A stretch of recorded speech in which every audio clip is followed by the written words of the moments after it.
Wow, ini lagi ajaib tuan-tuan. Seorang syekh pada tahun 1929 telah mengkhabar kepada murid-muridnya tentang nasib negara berbentuk ulang jantung itu. Oh, dah start dah? Okey. InsyaAllah. A'udzubillahi minasyaitanirrajim.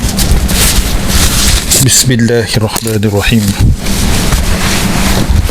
Bismillah ya awal wa akhir wa zahir wa batinu.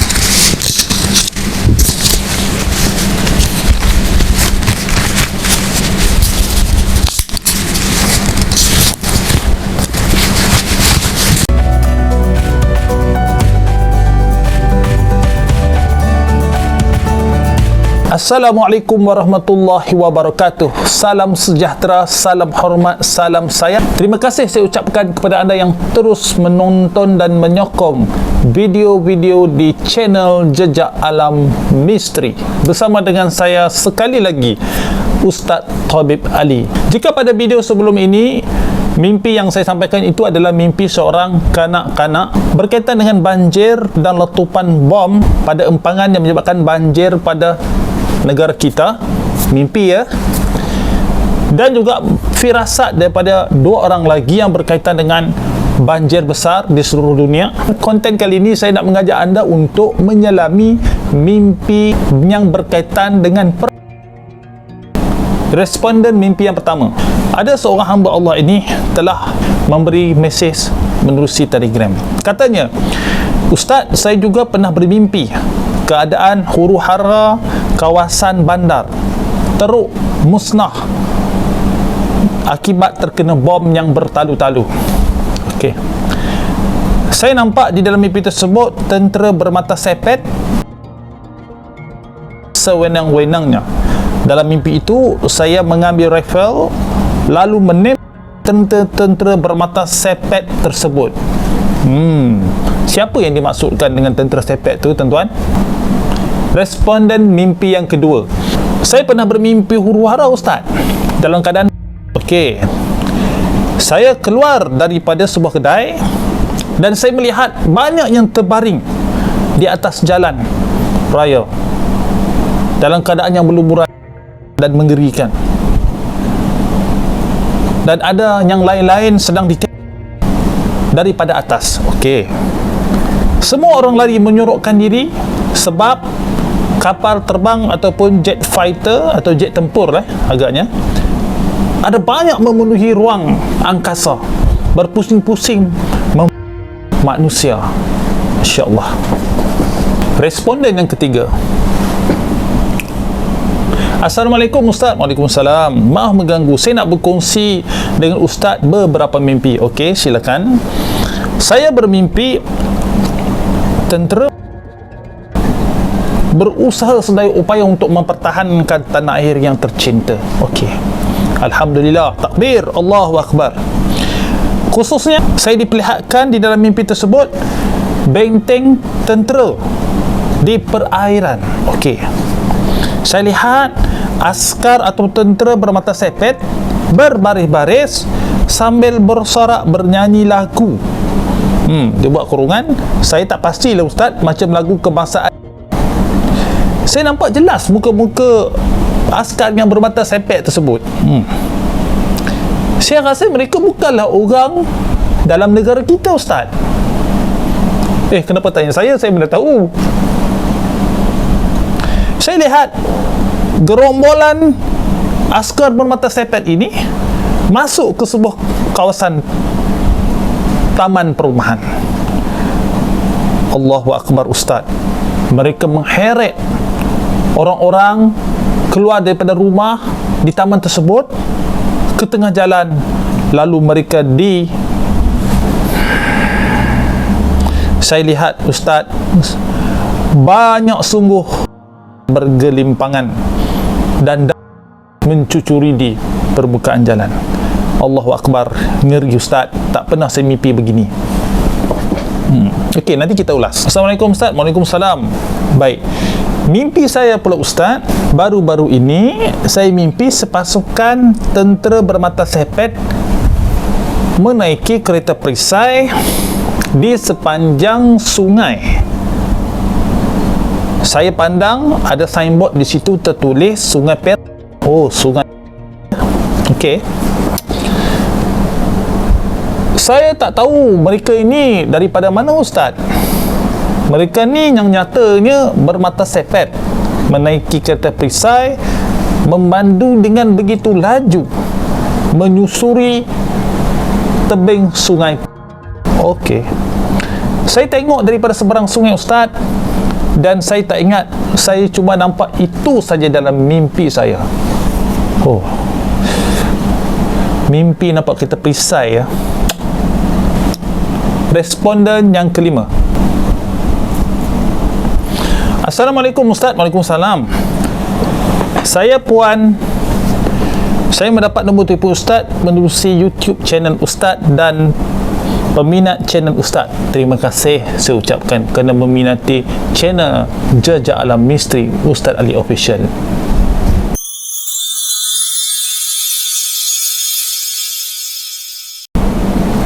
Saya ada mengalami mimpi.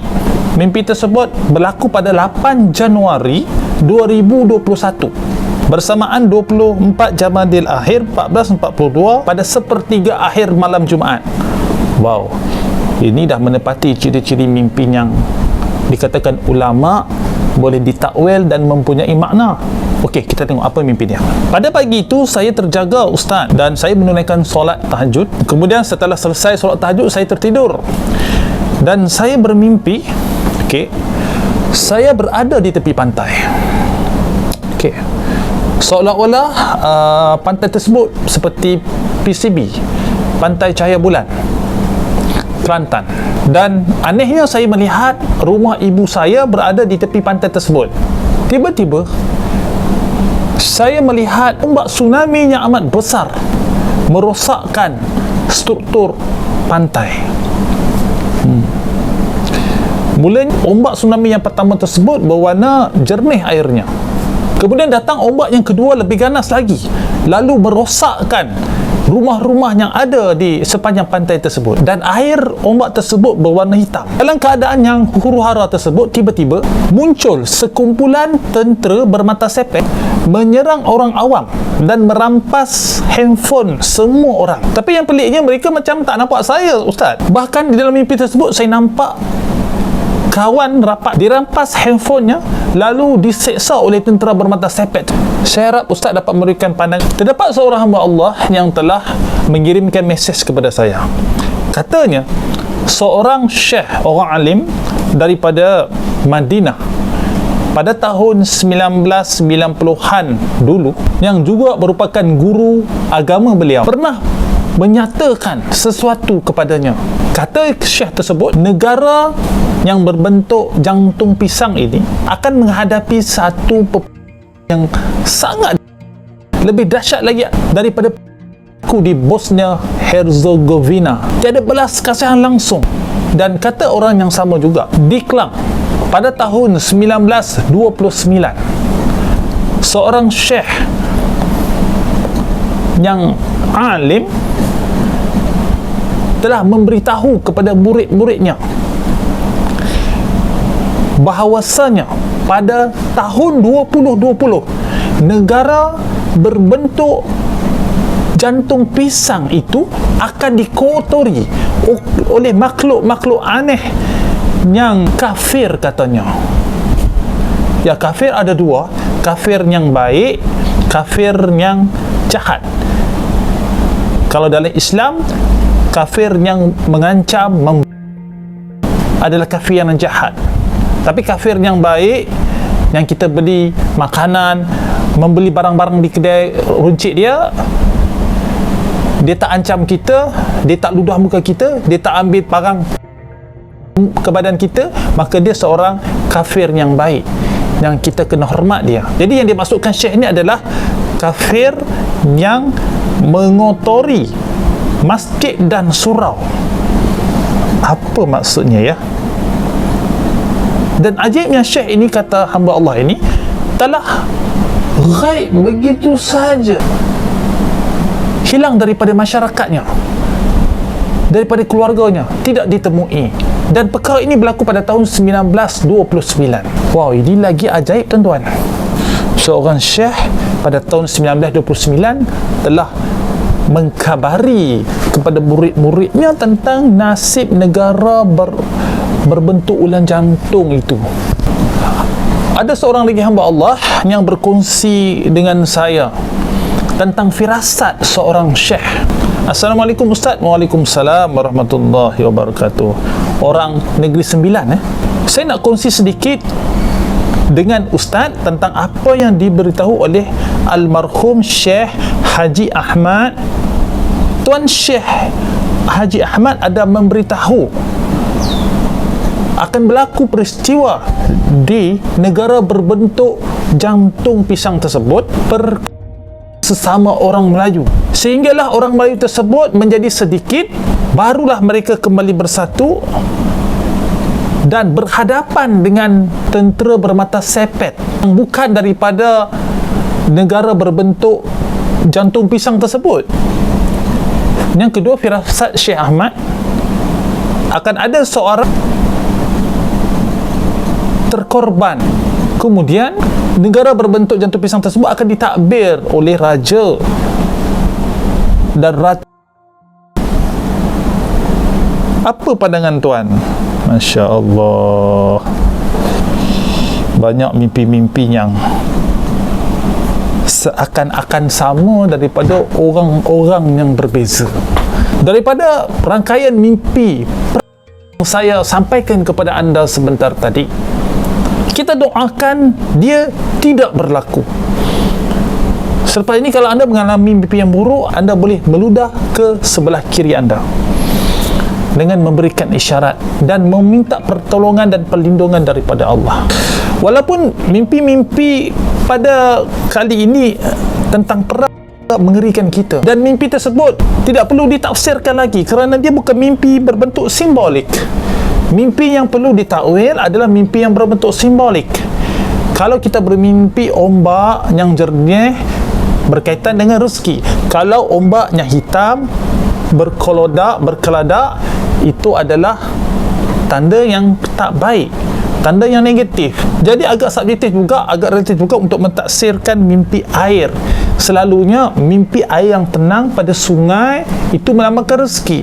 Tetapi apabila mereka bermimpi tentang ombak yang besar melanda dan kemudian bertebaran, Ya'juj Ma'juj bermata sepet di muka bumi Allah ini, makanya sukar lagi untuk kita nak tafsir dalam bentuk perlambangan dan simbolik.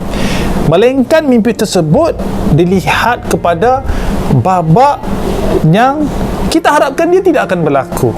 InsyaAllah, la hawla wa la quwwata illa billah. Jangan takut, jangan bimbang. Allah beserta dengan orang-orang yang baik dan beriman. Di sebalik mimpi yang buruk memberi hikmah kepada kita agar kita menyiapkan kesiapsiagaan dalam mempertahankan tanah air dan buatan ini daripada musuh-musuh sama ada di luar ataupun dalam negeri. Kerana bersiap siaga itu adalah perintah Allah di dalam Al-Quran, di dalam surah Ali Imran yang ke-200, untuk menjaga tanah air kita, kedaulatannya daripada dijajah oleh makhluk asing. Terima kasih saya ucapkan bagi anda yang terus menonton video di channel Jejak Alam Misteri sehingga ke saat ini. Anda memang hebat, anda memang terbaik. Terima kasih. Assalamualaikum warahmatullahi wabarakatuh.